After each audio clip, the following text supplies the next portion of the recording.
People who like losing, I believe me, they don't last a long time. And Arsene Wenger's been sent off, I think. Oh, wow. Arsene Wenger hasn't seen a replay, can't have seen a replay. It was a clear-cut penalty, but Wenger has been asked to vacate the technical area by John Moss, and Anthony Taylor is just reiterating that point, so Wenger dismissed. Unfortunately, that will never change, and I am like that, but I still should keep control of everything I say and do, and most of the time I do, I must say, but it was not malicious. I should have said nothing at all. So let's talk a little bit about Arsenal and Arsene Wenger. We know what happened, obviously, to Arsene Wenger and the Football Association, and whether he gets a ban or not, the case may be, depending probably just on how long it is going to be. But what about the side, Arsenal, at the moment? Do they look still one of the nearest challenges? I mean, they can Arsenal could make fools of all of you, really. It's a very strong squad. It's a very strong squad. They are in second place, and they've got a chance. But instinctively, you sense they'll fall short again. I still fear they might not even make the top four in the end, actually. I think that group of six, it's impossible to choose who's going to make it out of anyone below Chelsea, really. And I think, that actually will be strange in itself, because being outside that top four has to be a failure. But in this season, there are 6 very good teams with 6 outstanding managers, and they can't all finish in the top 4. So I think some clubs are going to have to just accept that they're not going to make it at the end of this season. I got quite a lot of stick off Arsenal fans back in August, not for the first time, when I just felt that the signings that he made, none of them were top players. And it's just absolutely typical Arsenal. On their day, they play brilliant football. They can tear apart anyone, or look as though they could tear apart anyone, but invariably they're flat track bullies, and I'd love to see a change in that. Southampton in the Cup, I can see them winning that and maybe getting through to the FA Cup again and winning the FA Cup again. Of course, it's Bayern Munich again, and it will be the same.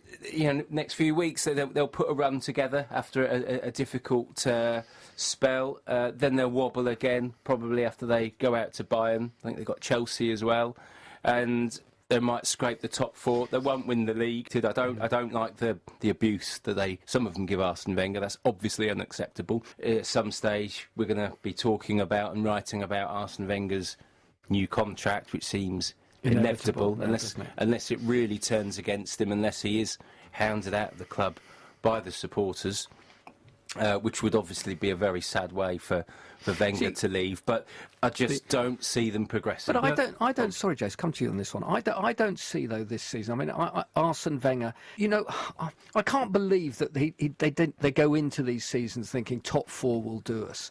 He must, in his own low moments, Arsene Wenger, get so fed up with just what am I doing. Well, I don't think he does question what he's doing wrong, but they're very much like a racehorse that's never nearer than when he's at the finishing line, running on well but never quite gets first past the post. And I think when they're under pressure, somewhere along the line, they don't seemingly absolutely seem to get it together. They've come through a period of time, obviously a few years ago, when clearly top 4 was actually good enough, because that was quite an achievement with what else was going on at the club around building and paying for the new stadium and so on and so forth. And the landscape of football was changing with the emergence of Chelsea, then Manchester City.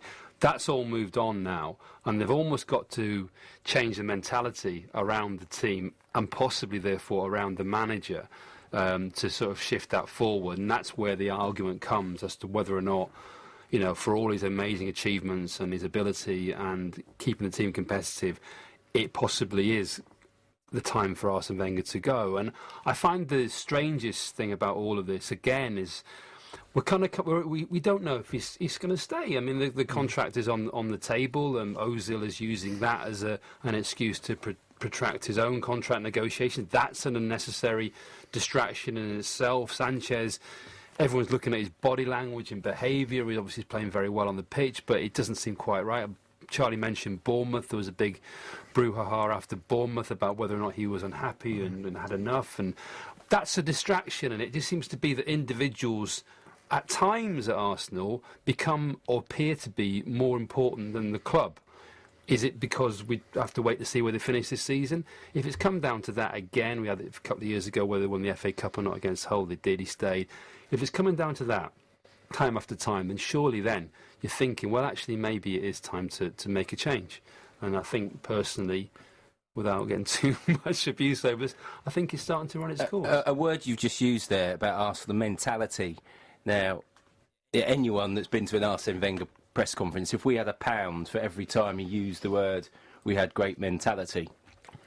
And the problem with that Arsenal team is their mentality, and it's not because it's strong enough.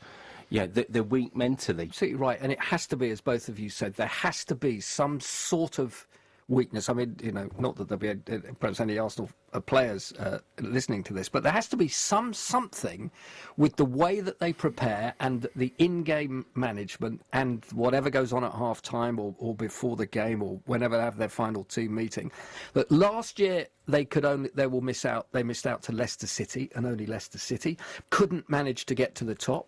And this season, it could well be that they finish second, let's say, even though Jace thinks that they might not or whatever.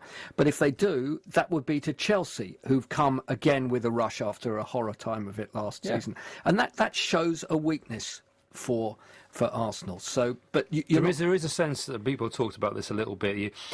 They get a lot of stick for this, and I don't quite know whether it's right or not, but that kind of selfie culture at Arsenal a little bit, that, you know, they get a result, they do a lap of honour, they get a result, there's pictures in the dressing room and taking pictures, you know, that's all premature, isn't it? You know, you see that often. You know, there was the famous one a couple of years ago, celebrating finishing fourth for the last game. I've done it a few times this season. It seems to happen a little bit too often at Arsenal. I don't see that as a winning mentality myself. I don't see that as a winning mentality, and I think, without being too harsh on some of these guys, I look at it and think, you're premature in this. You really are premature in these celebrations. Let's go back to that game at Bournemouth. It's 3-2, it's injury time, and Giroud makes it 3-3. He makes a bit of a joke and does a scorpion kick celebration. Then he celebrates with the fans, and I can understand why the fans are going crazy. Don't celebrate with the fans. Don't go to them. Get the ball, get it back. And Bournemouth were on the point of falling to pieces. Actually, in injury time, both teams could have scored because it was that type of game. And I think that small moment summed up the mentality. You can try and start a little bit with the Rooney goal at Stoke on Saturday, where he scores his goal, but everyone knows what it means. His celebration is so brief. He's back to the halfway line. Okay, it was 1-0 down to 1-0, not 3-0 down to 3-0. But there was a difference in the way he celebrated and the way that Giroud celebrated. And maybe reading too much into it, but there was a pose. It was a pose. It was a pose after that goal. It was a pre-planned. That was a pre-planned love-in. Yeah. And probably would have happened at whatever context the game was in, which actually shows that at times, perhaps, they've got to be a bit sharper.